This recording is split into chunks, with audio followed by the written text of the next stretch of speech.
गायत्री का अर्थ चिंतन। ओम भूर्भुवः स्वः तत्सवितुर्वरेण्यं भर्गो देवस्य धीमहि धियो यो नः प्रचोदयात्।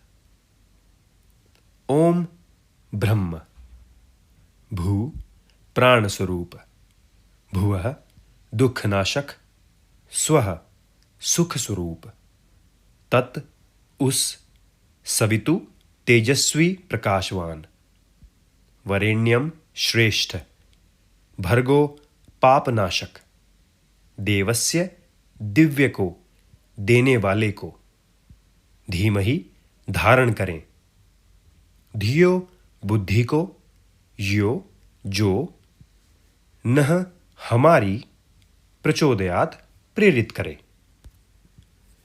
गायत्री मंत्र के इस अर्थ पर मनन एवं चिंतन करने से अंतःकरण में उन तत्वों की वृद्धि होती है जो मनुष्य को देवत्व की ओर ले जाते हैं। यह भाव बड़े ही शक्तिदायक, उत्साहप्रद, सतोगुणी, उन्नायक एवं आत्मबल बढ़ाने वाले हैं। इन भावों का नित्य प्रति कुछ समय मनन करना चाहिए। 1. भू लोक, भुवः लोक, स्वः लोक। इन तीन लोकों में ओम परमात्मा समाया हुआ है।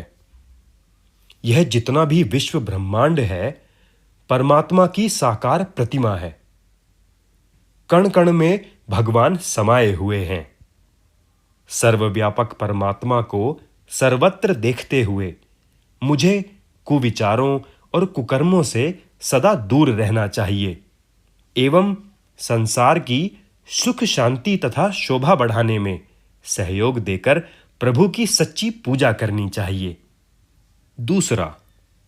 तत् वह परमात्मा सवितुः तेजस्वी, वरेण्यम श्रेष्ठ, भर्गो पापरहित और देवस्य दिव्य है। उसको अंतःकरण में धारण करता हूं।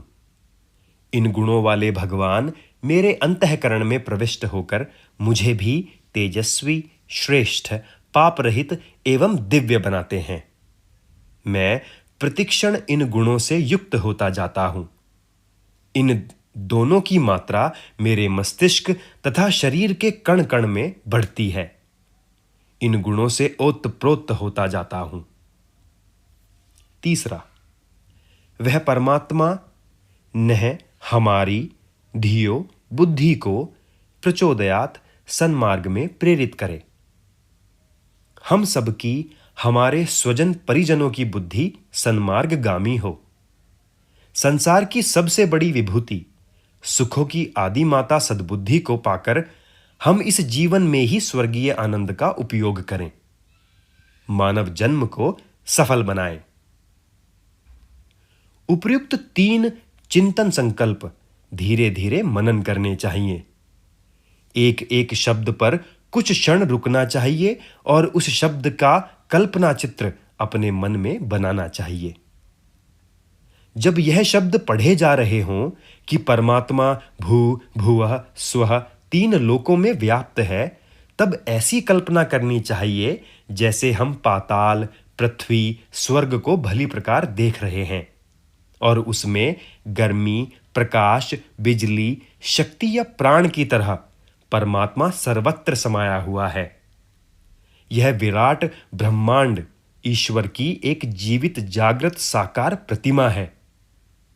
गीता में अर्जुन को जिस प्रकार भगवान ने अपना विराट रूप दिखाया है, वैसे ही विराट पुरुष के दर्शन अपने कल्पना लोक में मानस चक्षुओं से करने चाहिए। जी भरकर इस विराट ब्रह्म के, विश्व पुरुष के दर्शन करने चाहिए कि मैं इस विश्व पुरुष के पेट में बैठा हूं। मेरे चारों ओर परमात्मा ही परमात्मा है। ऐसी महाशक्ति की उपस्थिति में कुविचारों और कुकर्मों को मैं किस प्रकार अंगीकार कर सकता हूं? इस विश्व पुरुष का कण कण मेरे लिए पूजनीय है। उसकी सेवा, सुरक्षा एवं शोभा बढ़ाने में प्रवृत्त रहना ही मेरे लिए श्रेयस्कर है। संकल्प के दूसरे भाग का चिंतन करते हुए अपने हृदय को भगवान का सिंहासन अनुभव करना चाहिए और उस तेजस्वी, सर्वश्रेष्ठ, निर्विकार, दिव्य गुणों वाले परमात्मा को विराजमान देखना चाहिए। भगवान की झांकी 3 रूपों में की जा सकती है। एक विराट पुरुष के रूप में, दूसरी राम, कृष्ण, विष्णु, गायत्री, सरस्वती आदि के रूप में, तीसरी दीपक की ज्योति के रूप में। यह अपनी भावना, इच्छा और रुचि के ऊपर है।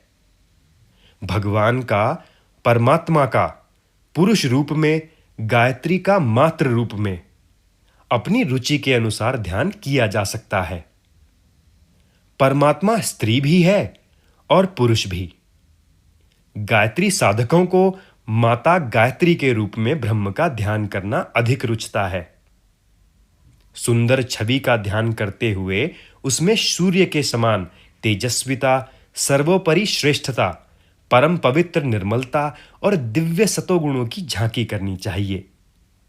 इस प्रकार गुण और रूप वाली ब्रह्म शक्ति को अपने हृदय में स्थायी रूप से बस जाने की, अपने रोम रोम में रम जाने की भावना करनी चाहिए।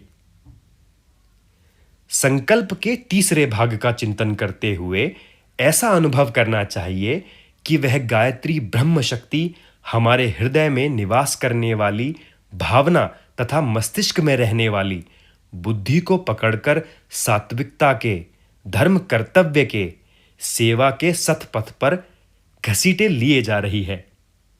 बुद्धि और भावना को इसी दिशा में चलाने का अभ्यास तथा प्रेम उत्पन्न कर रही है और वे तीनों बड़े आनंद, उत्साह तथा संतोष का अनुभव करते हुए माता गायत्री के साथ साथ चल रहे हैं। गायत्री में दी हुई यह 3 भावनाएं क्रमशः ज्ञान योग, भक्ति योग और कर्म योग की प्रतीक हैं। इन्हीं 3 भावनाओं का विस्तार होकर योग के ज्ञान, भक्ति और कर्म, यह 3 आधार बने हैं। गायत्री का अर्थ चिंतन बीज रूप से अपनी अंतरात्मा को तीनों योगों की त्रिवेणी में स्नान कराने के समान है। इस प्रकार चिंतन करने से गायत्री मंत्र का अर्थ भली प्रकार हृदयंगम हो जाता है और उसकी प्रत्येक भावना मन पर अपनी छाप जमा लेती है, जिससे यह परिणाम कुछ ही दिनों में दिखाई पड़ने लगता है कि मन कुविचारों और कुकर्मों की ओर से हट गया है और मनुष्योचित सद्विचारों एवं सत्कर्मों में उत्साहपूर्वक रस लेने लगा है। यह प्रवृत्ति आरंभ में चाहे कितनी ही मंद क्यों न हो, यह निश्चित है कि यदि वह बनी रहे, बुझने न पाए, तो निश्चित ही आत्मा दिन दिन समुन्नत होती जाती है और जीवन का परम लक्ष्य समीप खिसकता चला आता है।